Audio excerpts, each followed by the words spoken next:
Hello, and thank you for joining us with For Whom the Bell Tolls.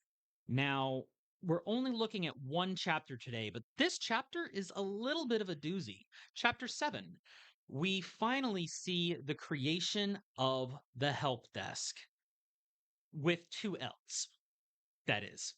For anyone who's followed the author on TikTok, this is probably the moment that we've been waiting for. I know I was. And if not, well, if you've ever worked in the service industry, you're probably having some major catharsis by proxy seeing the start of these interactions. Surprisingly, Moira and Crocell, the two demons briefly introduced pre-judgment, are both on duty and recognize Lily in an instant. What's especially interesting here is the flow of this setup. Lily sees how things work and quickly wants to jump in, putting the 20 years of her most recent life's experience and frustrations to use. Yes, it also feeds into her growing sense of potential boredom since her whole starting point leading to this was a need to just simply get out of the house. Honestly, relatable. Of course, we could quickly jump into discourse about the hand wavy nature of this whole premise. She walks into a whole operation of sorting souls, asks to help, and suddenly makes a job for herself, no questions asked. After a single customer interaction, she's given privileged access to soul files for people who approach her desk and gets everything she needs to know just by touching the papers in the file.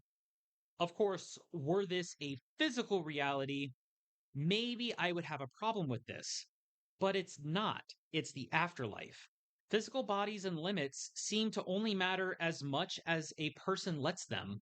And as Lily was given her paradise, she has a degree of freedom for what her paradise is. And being able to tell people off just happens to be a part of that, especially when doing so is actually helpful to her new coworkers, since having a fellow soul tell them the same thing a bunch of oversized, colorful monster people are saying might actually make it seek in.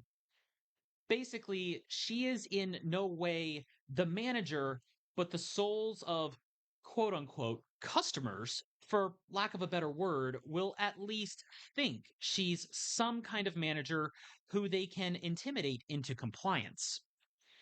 Considering this is the afterlife, we also have no talk of compensation or benefits.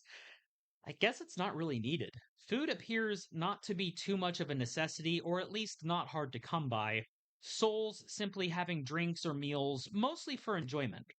Shops exist, but their currency is a very mortal concept.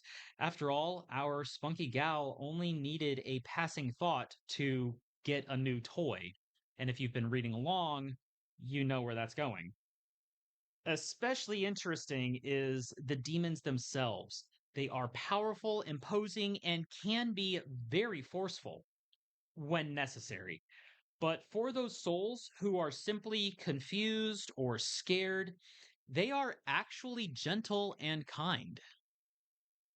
This hell is indeed a realm of punishment, unlike what I said previously, but many souls are guided to levels that focus more on therapy. Through only a few specific interactions, we do see that people are judged by their actions and their attitudes. But it's nice to know that there are different outcomes for malicious offenders and misguided altruists that just happen to cause more harm than good.